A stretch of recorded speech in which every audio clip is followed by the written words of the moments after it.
Mister ladies நேயர்களுக்கு வணக்கம். உங்களுக்கு நீங்க லைக் பண்ற மாதிரி நிறைய டாபிக்ஸ் இதுல பேசியிருக்கேன்னா, ஸோ பார்த்து நல்லா என்ஜாய் பண்ணுங்க. ஸோ அந்த கவலை நியாயமான கவலை தான். எந்த பெண்ணா இருந்தாலுமே நமக்கு உருவம் டோட்டலா மாறுறப்போ ஒரு பயம் வந்துடும். அதுவும் அந்த டியூரிங் பிரெக்னன்சி நம்ம வெயிட் ஏறிக்கிட்டே போவோம், உருவம் மாறிக்கிட்டே போவோம். டோட்டலா மாறுறப்போ ஒரு பயம் வரதான் செய்யும். அதுவும் பர்டிகுலர்லி நல்லா இப்போ ஜிம்லலாம் ஒர்க் அவுட் பண்ணி நல்லா மெயின்டைன் பண்ணிட்டு இருக்கவங்களுக்கு அந்த பிரெக்னன்சி சேஞ்சஸ் இன்னுமே ஒரு ஒரு பயத்தை கொடுக்க தான் செய்யும். அதோட போஸ்ட் டெலிவரி பார்த்தீங்கன்னா இந்த சேஞ்சஸ் வந்து மாறும். ஆனால் அதுக்கு நீங்களா ஒரு முயற்சி எடுக்கணும். இல்லாட்டி தானாலாம் மாறவே மாறாது. அதே மாதிரியே எவ்வளோ வெயிட் நம்ம இருந்தாலுமே கூட டெலிவரிக்கு அப்புறம் 5 கிலோ தான் குறையும். ஆக்சுவலா immediately after delivery 5 kg maximum குறையும். அது கூட சில பேர் பார்த்தீங்கன்னா ஒரு அடுத்த 10-15 நாள் நல்லா சாப்பிட்டோம்னா அவ்வளோதான், அந்த 5 கிலோ திரும்ப ஓடி வந்துடும். ஸோ அதனால பிரெக்னன்சில நீங்க அந்த உருவ அமைப்பு மாறதான் செய்யும்.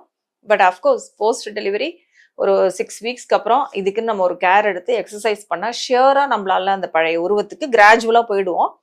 ஆனால் ஒன்று வந்து நீங்கள் புரிஞ்சுக்கணும், ப்ரெக்னன்சி தாய்மையும் சரி, அந்த ப்ரெக்னன்சி கர்ப்பமாக இருக்கக்கூடிய காலமும் சரி, அதுக்கப்புறம் இருக்கக்கூடியது எல்லாமே வந்து ஒரு பெண் செய்யக்கூடிய ஒரு மிகப்பெரிய தியாகம் தான் அவங்க குடும்பத்துக்காக. ஏன்னா உருவ அமைப்பு மட்டும் கிடையாது, எவ்வளோ உடம்புல வந்து சேஞ்சஸ் இருக்கும். பசிக்கும் சாப்பிட முடியாது, வாமிட்டிங் அதிகமாக இருக்கும், நமக்கு எந்த ஃபுட்டை பார்த்தாலும் வந்து சாப்பிட பிடிக்காது, இல்லை சாப்பிடணும்னு ஆசைப்படுவோம் ஆனால் கொஞ்சம் தான் சாப்பிட முடியும். இந்த மாதிரி பல கஷ்டங்கள் அந்த பிரெக்னன்சியில் கர்ப்ப காலத்தில் இருக்கும். டக்குன்னு செரிமானம் ஆகாது. சில நாள் பார்த்தீங்கன்னா நல்லா இருக்கும், ஒரு சில நாள் எந்திரிக்க கூட முடியாது, கண்ணை கூட திறக்க முடியாத அளவுக்கு அவ்வளோ டயர்டாக இருக்கும், வீக்காக இருக்கும். நிறைய நேரங்களில் வீட்டில் உள்ளவங்க அதை புரிஞ்சுக்க மாட்டாங்க. ஏன் வந்து எனக்கு சாப்பாடு எடுத்து வைக்கல, என் ஒய்ஃப் தூங்கிக்கிட்டே இருக்கா அப்படின்லாம் வந்து கம்ப்ளைண்ட் பண்ணுற ஹஸ்பண்ட்ஸ்லாம் இருக்காங்க.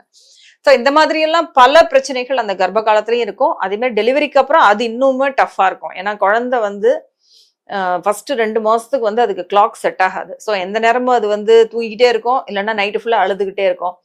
அதுக்கு ஃபீட் பண்ணணும், அதை கேர் பண்ணணும். ஸோ அதனால ஒரு குழந்தை இருந்தாலும் அதை 4 பேருக்கு வேலை வச்சுக்கிட்டு இருக்கோம். ஸோ அந்த மாதிரி ஒரு டஃப்பாக இருக்கும். டெலிவரியான ஒரு டயர்ட்னஸ் நமக்கு இருக்கும். அதை தவிர அந்த பேபியை கவனிக்க வேண்டிய ஒரு ரெஸ்பான்சிபிலிட்டியும் அந்த மதருக்கு தான், மதர் ஃபீட் பண்ணுறப்ப. ஸோ இதெல்லாம் இந்த பொறுப்புகள்லாம் முடிச்சு ஒரு 1 year பேபிக்கு ஆகும்போது தான் நமக்கு ரெகுலராக பீரியட்ஸ் வர ஆரம்பிக்கும் போது தான் உங்கள் உடம்பு வந்து திரும்ப அந்த பழைய ஃபிட்னஸ்க்கு வர ஆரம்பிக்கும்.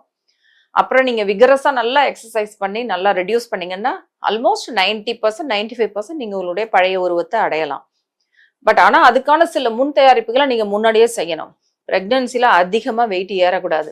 பாப்பா வளர்ந்தா போதும், நான் வந்து வளர வேணான்றதை நம்ம வந்து மைண்டில் வச்சுக்கணும்.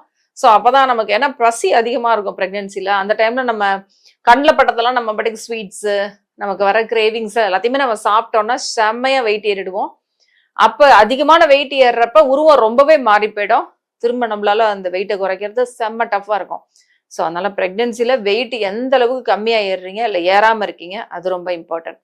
ரெண்டாவது வந்து பார்த்தீங்கன்னா அதிகமாக வெயிட் ஏறப்ப இந்த ஸ்ட்ரெச் மார்க்ஸ் வரும். அது எல்லா இடத்துலையும், வயிற்றுல மட்டும் இல்லை, தைஸு, ஈவன் பிரஸ்ட்டு, ஷோல்டர்ஸு, எல்லாமே பட்டக்ஸ் எல்லா இடத்துலையுமே அந்த ஸ்ட்ரெச் மார்க்ஸ் கோடு கோடாக இருக்கும். ஸோ அப்போ என்ன பண்ணணும்னா ப்ரெக்னென்சியில் நான் என்னோட பேஷண்ட்ஸ்க்கு சொல்கிறது என்னென்னா, olive oil, coconut oil, even பாதாம் ஆயில் கூட அந்த ஷாப்ஸில் கிடைக்கும். அதெல்லாம் மிக்ஸ் பண்ணி வச்சுட்டு அந்த ஆயில் வச்சு உடம்பு ஃபுல்லாகவே நல்லா தடவிக்கங்க. தடவிட்டு தினைக்குமே அந்த ஆயில்ஸ் அப்ளை பண்ணுங்க. அப்ளை பண்ணிட்டு குளிக்க கூட செஞ்சிடலாம். அது மாதிரி நிறைய மாய்ஸ்சரைசிங் க்ரீம்ஸ் உங்கள் டாக்டரே உங்களுக்கு எழுதி தருவாங்க. அதை வந்து நைட்டு கட்டாயமாக அந்த மாய்ஸ்சரைசிங் க்ரீமை போட்டுட்டு எவ்ரிடே போடணும். மாய்ஸ்சரைசிங் க்ரீம் போடுறோன்னா நம்ம ஃபேஸ்க்கு போடுற மாதிரி இவ்வளோண்டு எடுத்து தடவினோன்னா பிரயோஜனம் இருக்காது. ஸோ நல்லா இவ்வளோ எடுத்து நீங்கள் அப்படியே வயிற்றுல ஃபுல்லாக நல்லா அப்பி விட்டிங்கன்னா தான் அந்த ஸ்ட்ரெச் ஆகிறது, அந்த தோல் விரியறது வந்து நம்ம நல்ல சத்தை கொடுக்கும்பொழுது விரியும், கோடு விழும், ஆனால் லைட்டாக இருக்கும் அந்த கோடு. பட் டெலிவரிக்கு அப்புறம் நீங்கள் அந்த கோடு வந்து நல்லா குறைஞ்சிடும்.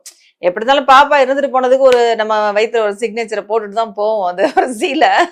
இருந்தாலும் முக்கால்வாசி நம்மளால வந்து குறைக்க தான் செய்ய முடியும். ஸோ இந்த விஷயங்களை வந்து ஞாபகம் வச்சுக்கிட்டிங்கன்னா ஷியோராக நம்ம டெலிவரிக்கு அப்புறம் வெயிட் குறைக்க முடியும். பட் எல்லாத்துக்கும் மேலே அந்த பேபியை பார்க்கும்போது நமக்கு எதுவுமே ஞாபகம் வராது, எல்லாமே மறந்து போயிடும். நம்ம செஞ்ச இவ்வளோ நம்ம கஷ்டப்பட்டது, வாமிட் பண்ணது எதுவுமே ஞாபகம் இருக்காது. அந்த பேபியை பார்க்குறப்ப அந்த ஹாப்பினஸ் வந்து அதுதான் அந்த முகத்தில் வந்து அந்த தாய்மையினுடைய ஒரு க்ளோ, அந்த ஒரு ஒளி வந்து எல்லா மதருக்குமே வந்து அது வந்து தெரியும். ஸோ அதுக்கு முன்னாடி எந்த அழகுமே வந்து தேவையில்லைன்றது நான் வந்து நினைப்பேன். இன்னொன்னு பாத்தீங்கன்னா நம்ம வந்து அழகுன்னு நினைக்கிறோம். ஆனா அந்த பேபி வந்து அந்த மதரை அப்படியே ஒட்டிக்கிட்டு இருக்கும் பாருங்க. அது நம்ம மதரை எப்படி அழகா அதெல்லாம் கிடையாது. அதோட அம்மா அப்படி லவ்விங், அது அவ்வளோ லவ் கொடுக்கும் அது. அதை பாக்குறப்ப நமக்கு வந்து எதுவுமே ஞாபகம் இருக்காது. இன்னொன்னு உண்மை என்னன்னா கண்ணாடி பார்க்க கூட நமக்கு நேரம் இருக்காது. ஸோ அதனால அழகு மட்டுமே நம்ம மைண்ட்ல மோஸ்ட் 90% ஆஃப் த லேடிஸ்க்கு வந்து நம்ம அழகு போயிடுச்சுன்னு யாருமே வந்து என்கிட்ட சொன்னது கிடையாது. என் பிரெக்னன்சியால என் அழகு போயிடுச்சுன்னு ஒருத்தர் கூட என்கிட்ட இது வரைக்கும் வந்து சொன்னது கிடையாது. நிறைய பேர் இந்த வயிறு நின்றுடுச்சு மேடம், இந்த வயிறு எப்படி குறைக்கிறது, இந்த மாதிரி தான் வந்து கேட்டிருக்காங்க. ஸோ இந்த நான் இப்போ சொன்ன டிப்ஸ் ஃபாலோ பண்ணீங்கன்னா ஆல்மோஸ்ட் 90% நீங்க வந்து உங்களுடைய பழைய உருவத்துக்கு வந்து ஷியூரா போயிடலாம். உங்களுடைய என்ன டவுட்ஸ் இருக்கோ அதெல்லாம் கமெண்ட் செக்ஷன்ல கொடுங்க.